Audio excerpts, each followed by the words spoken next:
Hello, this is the team planner training with some more advanced tips and tricks and troubleshooting. The first thing I want to demonstrate to you is one of the number one causes for why copying from your team planner to your individual planner might not work. There is this underlying concept to all things forethought involving bolded dates on our calendar. Right now I'm in my team planner, and just by looking at my calendar, it looks to me like we've only used our team planner for this week of September 24th, because any dates we've actually clicked on to plan turn bold.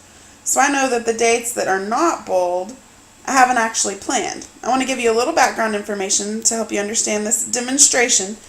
I just edited my schedule so that it has my English language arts and math and science and social studies. Before, a few minutes ago, I had a totally different schedule with middle school courses on it, just for demonstration purposes. If I go right now to try to copy this week in my planner, this week of September 17th, first note, in my individual planner, I had a different schedule. I don't have these same entries that are on my team planner. So, look what happens. I'm going to go to view the week's plans, and I'm going to tell it to copy this week and say OK. Now let me take you back to my individual planner.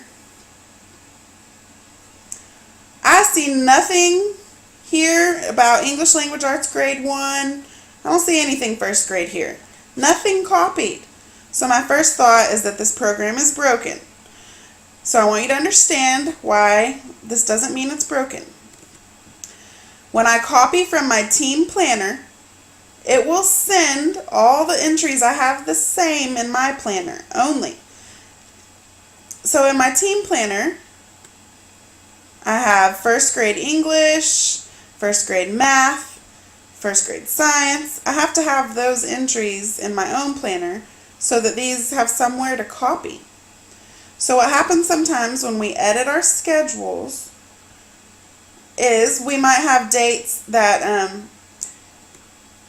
like right now, it's September 19th. That's the date where I made some changes to my schedule. Okay? But I had already made plans. I had already clicked on the 20th and the 21st when I made that change. So, to first get my updated schedule here, I have to come up to my little calendar icon. Let me go to my planner. Hold on. I'm in the team planner. I have to first come up to my little, it looks like a blue calendar with a green plus sign on it. This is kind of my schedule icon. And the first thing I see when I open this, these are the entries that I currently have on my schedule. They're not the entries I'm seeing here on this date, because this reflects a schedule I had before. So, if I haven't made plans here yet, I'm just trying to clear out this date so it's accurate. I can say delete today's plans. It'll give me a warning to make sure, because it really will delete them. So I'm going to say OK, only if I hadn't already done plans here. So you'll notice immediately it puts my updated schedule here. I'm going to have to do that on the 21st as well, but let's just pretend that here on the 21st I had already made a plan that I don't want to have to delete. I also have the option, when I pull this menu down, to just add different entries to this date. And I'll have access to any of the entries that are currently on my scheduler. So I could also just sit here and add all my most recent entries so that they're going to be here on this date. And I did that without having to delete anything I'd already had there. If I really want to make sure they're in the order that I want them to be, I can click in a box and there's an icon that looks like a wrench, and I can choose to move that entry up in my plans until it's in the spot that I like it.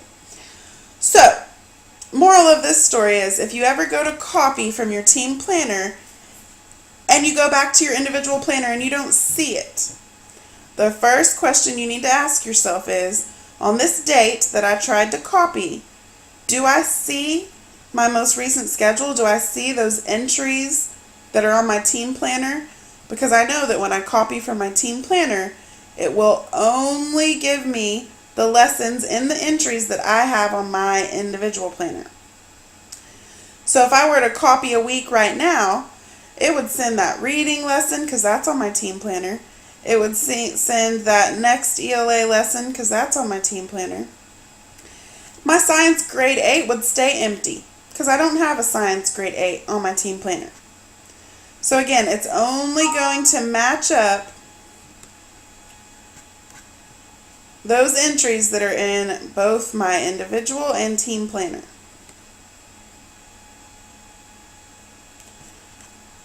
If you have any confusion about the bolded date phenomenon, check the Eduphoria Forethought resources page, and there is a how-to video to explain that concept in more detail and what we do about it. And that concept is the same no matter which kind of planner we're working in. Okay, the next thing that causes us some trouble sometimes, I'm going to switch to a date in my personal planner where I have my most recent schedule, is we end up with 2 sets of procedures, accommodations, notes, reflections, because this is the built-in district template. It was on my team planner and it's also in my individual planner. Since my team planner will never overwrite anything in my white space, it only adds to it as a protection for me, it does cause us this one little issue.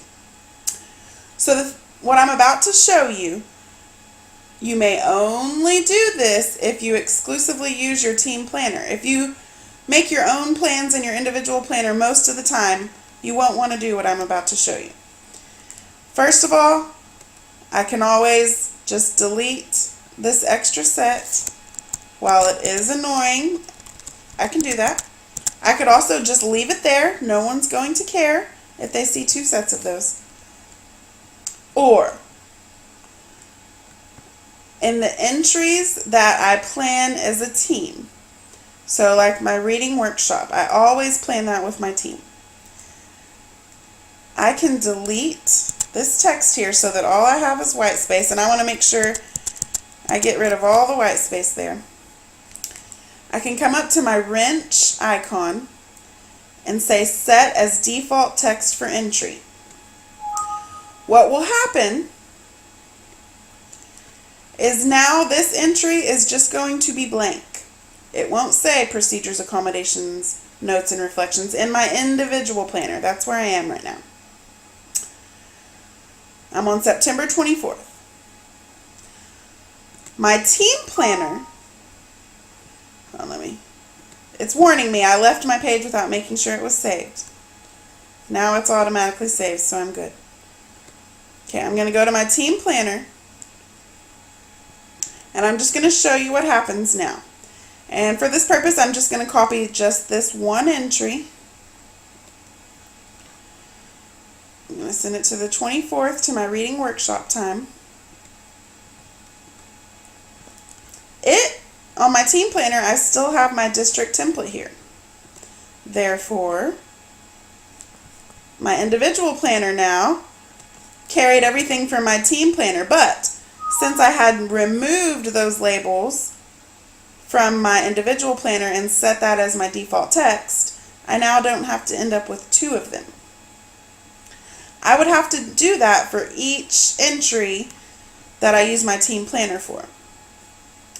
So again, if I want to set up my writing workshop time so I don't get 2 sets of procedures, accommodations, and notes, I can clear the area in my own planner. I can set it as the default text for the entry. Say OK. I want to make sure I've saved. So now I'm going to come back to my first grade team planner and go to that same entry. I have to check it out. I type my plans. I've already got my standards. Anything I type here, I can copy over, make sure I've saved it. I'm going to send this lesson to my individual planner now, to the writing workshop time. Since I have my district template on this day, even though I removed it from my individual planner, and back in my individual planner, I have it because I used the copy feature to bring it from team to individual. now that I've shown you this fancy trick, I want you to use it responsibly. So if you choose to remove the district template and set your default text to a blank template, that means you need to always copy those lessons from your team planner so that you'll get to keep those labels. If there's ever a day that pops up where you end up not using your team planner, you're just going to do your own lesson, I want you to make a special note to yourself that you need to type these labels again. You chose to remove them just so you wouldn't end up with the two sets when you copy.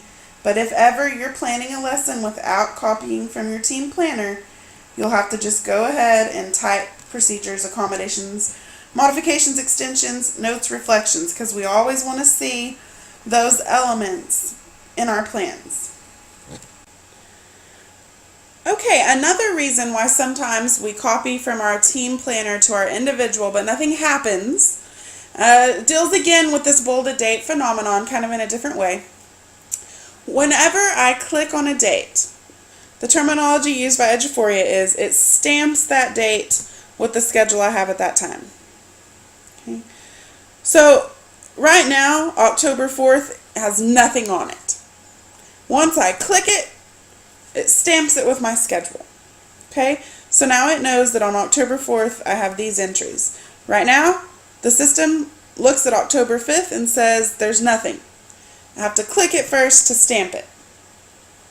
So before I can copy from a team planner to an individual planner, remember, I have to have the same entries on that date. I need to have already clicked on that date and stamped it with my schedule.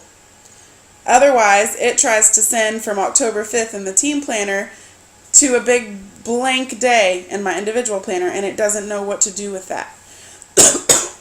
So we always, before we go to copy from our team planner, guys, we have to have stamped the dates in our individual planner. Which all that means is we just have to click on them. So it's kind of a double-edged sword, because I need to click on my future dates to stamp them with a schedule so that my team planner knows where to send my lessons. But if I make any changes to my personal schedule between now and then, I'll have to go refresh those bolded dates by doing this delete today's plans thing so that it ends up being stamped with my most recent schedule. I'm going to say this again because I know it is the most confusing thing about Forethought. And before I explain it again, I want to tell you why this feature exists. Before they added this bolded date feature, you might choose to copy one lesson to a certain date, and it would just overwrite that date. People would accidentally choose to copy to a date that they had already made plans on, and then suddenly those plans got overwritten with something else. And we can see how extremely frustrating that would be. So Eduphoria built this in as a protection to make sure we do not ever lose our lesson plans. Yes, it might every now and then, if we make a change to a schedule or something, we might have to come in and do an extra click to refresh. But I feel better knowing that every now and then I take a few extra clicks and I don't lose my lesson plans. They never get overwritten by copying. That makes me feel better. I hope it makes you feel better too. So again, I'm in my team planner. Let's say we are planning this week of October 8th through 12th in my team right now. Okay, it's beautiful. We've got all kinds of plans typed up here. Before I copy to my individual plans, however, I need to come into my own planner and make sure I've stamped these dates with a schedule so that they actually have entries on them. Forethought's a really organic thing. It's set up so that we can make it reflect our realities. Even if as it changes, we might get asked to teach a different subject on October 15th. So it's set up so that we can make such changes. Okay? But at first, before I can copy, I have to stamp these dates. I want to show you a fast way to stamp. If I go to my weekly view, I'm going to go to this October 8th week. Once I click in each date on my weekly view, that counts as stamping. So now I'm going to go back to my day view, and you'll notice that it stamped that whole week for me. So I can do it fast. Again, I'm going to show you what I just did. My team and my team planner, we are planning October 15th through 19th. So I want to make sure my individual planner is ready to receive those plans. I could just click across my calendar on each date. So far I've stamped through the 17th, as you'll notice. Or if I just switch to the week view,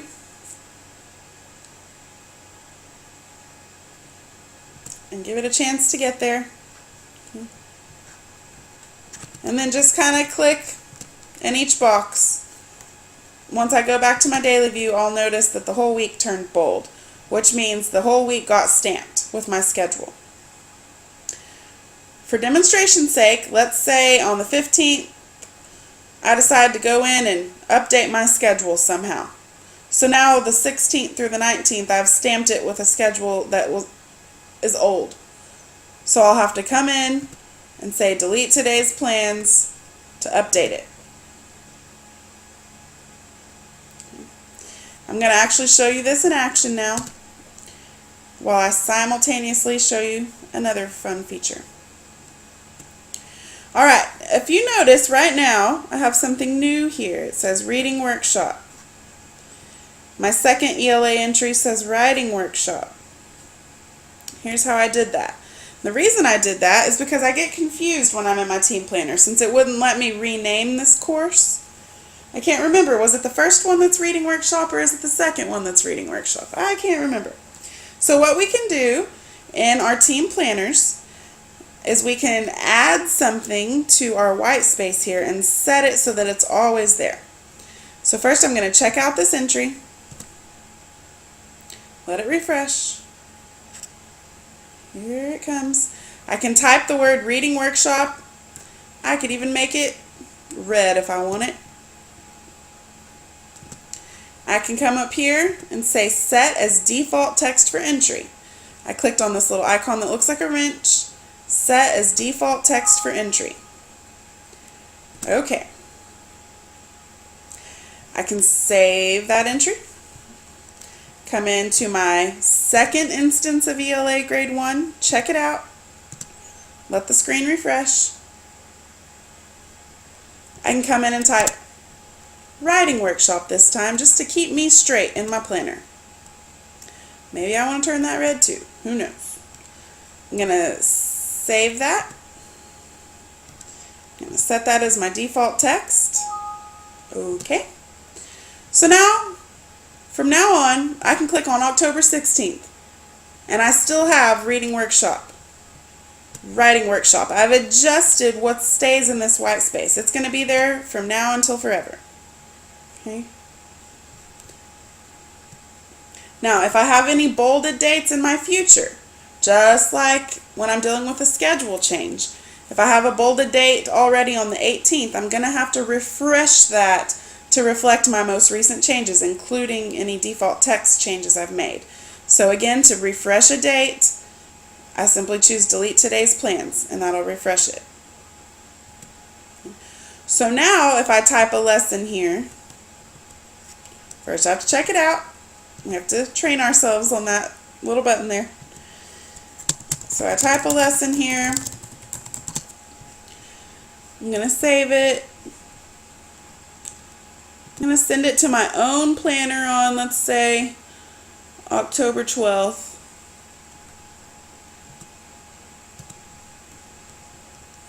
It's for my reading workshop. Say OK. So now I'm going to go back to October 12th in my individual planner to see what that looks like. Now it will show us, because we named our course Reading Workshop, and now we've added this red Reading Workshop title into our default text. So yeah, it'll say that 2 times, but I think the power of keeping us organized in our first grade team planner over here so that we know which ELA box is for reading and which ELA box is for writing, I think that's going to be really helpful to you. Again, remember that in your individual planner, if you have this situation where you have 2 courses where you've renamed them, they're going to copy over. If I choose to copy a whole day with my copy wizard, or if I choose to copy the whole week, they're going to send these entries in the same order that they are in my team planner. So if my individual planner has writing workshop first and then reading workshop, they're always going to be backwards. That's why we want to make our individual planners and our team planners match to avoid that problem.